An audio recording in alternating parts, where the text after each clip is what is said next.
Well, hello everyone. Welcome back to Eastlake Animal Education Centre, stroke Dunswell Zoo.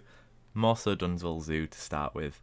So last episode I introduced you to our Chocoan peccaries. Make sure I don't call them collared peccaries. They are Chocoan peccaries. We've got a couple of guests venturing over to this part now. I don't want them to yet. We're not ready, but they are. So of course we've got our pampas pastures. If you haven't seen that episode, go check it out. It's the previous episode in the playlist, or it'll be linked at the end probably. So there's three species. We're going to have the Chocoan peccary, the Guanaco, and the Greater Rhea, or Rhea, depending on how you want to pronounce it. So I haven't changed anything for the peccaries since the last episode. I've just put curbing in. It just looks a little bit neater. However, if I can just hop over the fence, which I definitely don't recommend doing, I do believe that's Leonard and that's Armando. So I want our two ladies. Dolores is due offspring, as is Alejandra. So we're going to have our first babies on the Dunswell Zoo site. Really exciting. I won't go over everything again. But if you did see the last episode, you'll notice that this is new. I really like this habitat. I really do. Just put some benches in. And the donation bins, I'm not 100% sure what to do with them. They're not really realistic in terms of this design.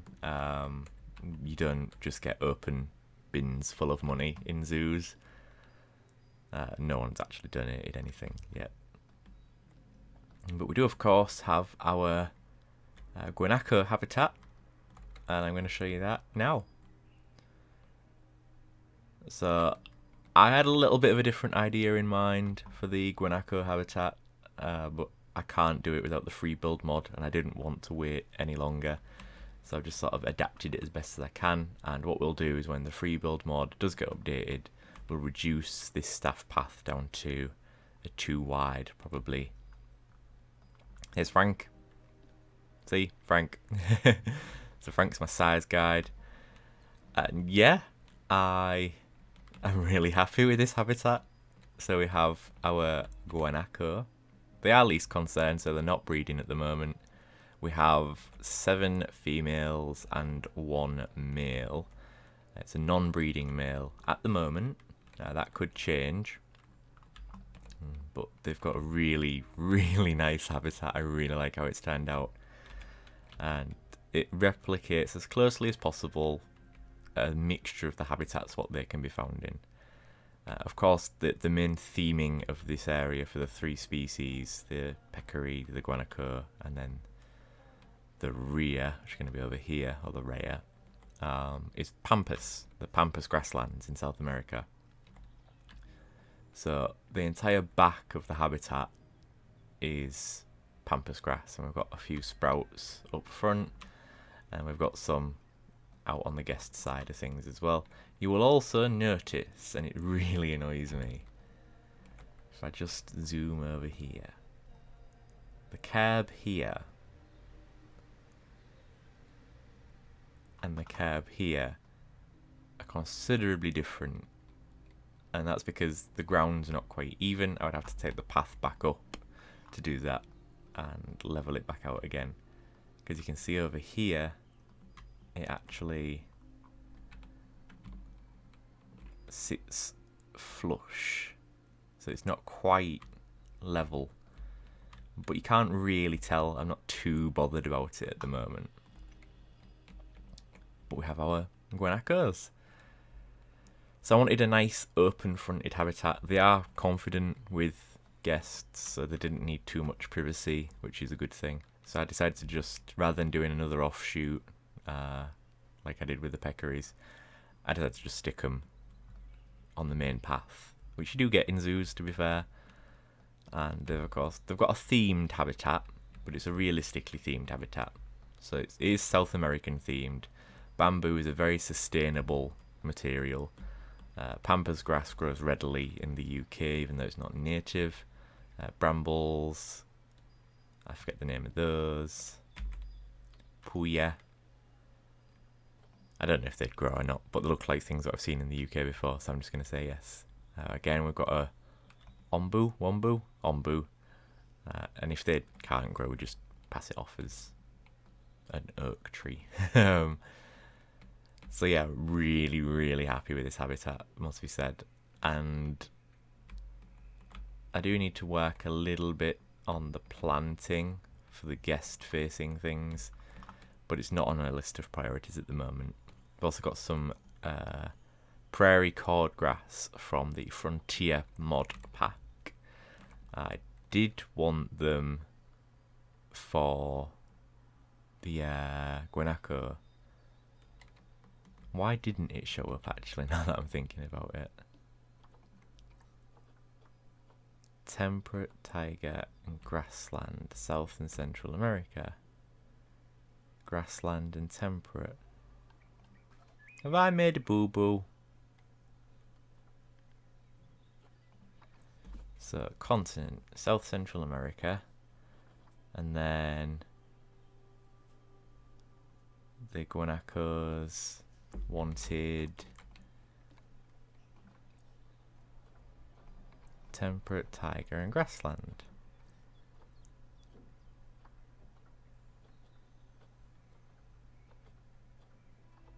And there is no prairie cordgrass here. And yet it's there. Let me experiment with something. Let's come out of explore mode, because it's very difficult to navigate.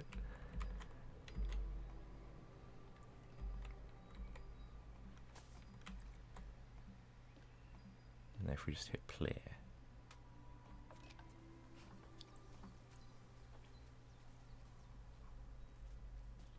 It doesn't even show up.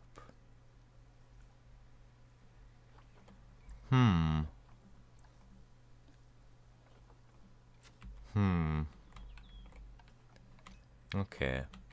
It's interesting. That might be a mod issue. That the animals aren't recognising the plants or vice versa. The plants aren't showing up in the search. But yeah, I'm really happy with this habitat. Created this fence myself. It might look like something someone else has created. It probably does, to be fair. But I like it. I thought, I want something nice and chunky what's going to stop the Guanaco and the guests from being like touching distance. But something that doesn't take away from the habitat. It's just a nice simple wooden fence. So we're going to hop in and look at the behind the scenes stuff. It's got a path up here. And we enter, and there's a little keeper hut here. Managed to use the available space. And we've got our habitat entrance here, and this area can be gated off and shuttered across should we need to separate any of them. And then we've got our main holding here. But I've decided to give the Guanacos 24-hour access to their habitat. Unlike the... to be fair, these have 24-hour access as well. I don't see a reason why they can't have 24-hour access. It's only maybe some of the bigger animals, or the animals what need a more specialised care plan. Like elephants often get brought in on a night, whereas I know Yorkshire Wildlife Park, most of their animals have 24-hour access to their outdoor habitats. So that's that. Well, yeah, just sort of there's nothing in the game that looks like this, so I've just gone for this. But yeah, it's just pretty standard indoor accommodation. They come in here to sleep when they want to. There's water available. Now we've got some enrichment along the side here. Some enrichment here which they've been playing with. But then yeah, across the entire back of the habitat it's just a wall of pampas grass. Then we've got this rock wall here that acts as a natural boundary, and then the rear are going to be in a smaller habitat just next to it. I'm thinking probably that would do for the rear, or the rear. I like saying rear, so I'm going to say rear. It's probably rear though. So yeah, I'm really happy with this habitat. So let's meet the individuals. I thought it'd be really funny to name them sort of quintessentially old people names. So we've got Dave, the male. Irene. Need to capitalize that. Dave, Irene, Sandra, Doris, Agatha, Phyllis, Mabel, Norma, Enid. Is that all of them?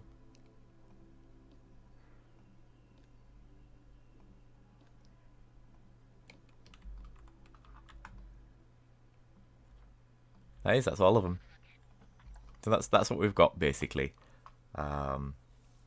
7 females and 1 male, and it's a non-breeding male at the moment. There is room. There's lots of room for expansion. So they need 180, and they've got 3,850.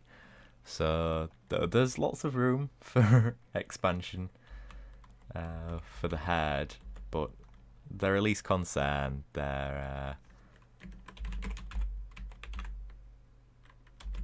not on the top of my priority list.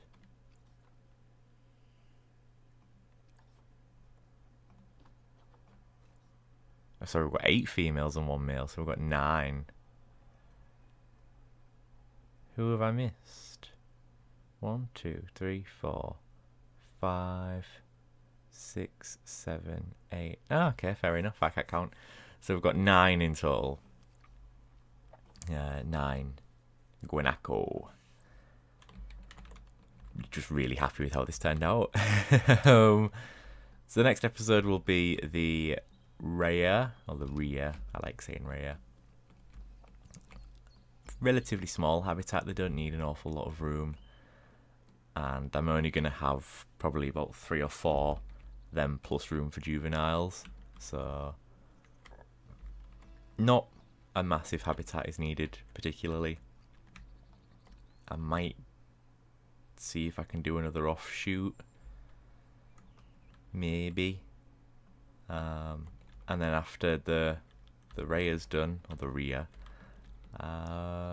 probably gonna go ahead and start the Peruvian prairie, because we can move another load of animals from East Lake over here. So the anteaters, the coatis. The anteaters and the coatis. Yeah, the other animals we have to bring in from other collections. We don't have them already available. Need to decide what to do with this space. I was thinking maybe toilets. I think toilets might be a good shout, because you've got the food court. There are toilets in the food court. We've got the food court. Then you would walk. What's the links have got stressed. So maybe toilets would be a good shout here. I don't know. And then obviously we have our rear, and then this way will lead to the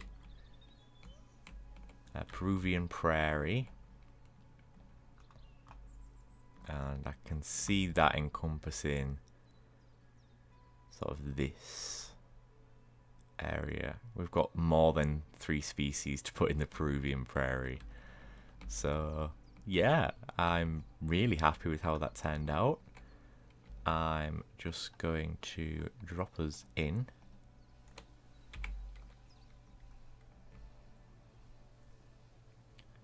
And we can watch the Guanaco as I do the outro.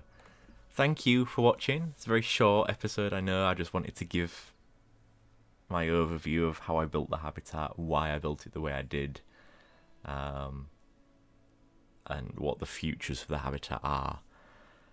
But I'm really pleased with it. I'm really, really happy with it. And just thank you for watching. Thank you for subscribing. If you haven't done so already, please consider subscribing. And remember to like, comment as well. Let me know what you're thinking of the series, what you want to see, and I will let you know if you're going to see it at some point.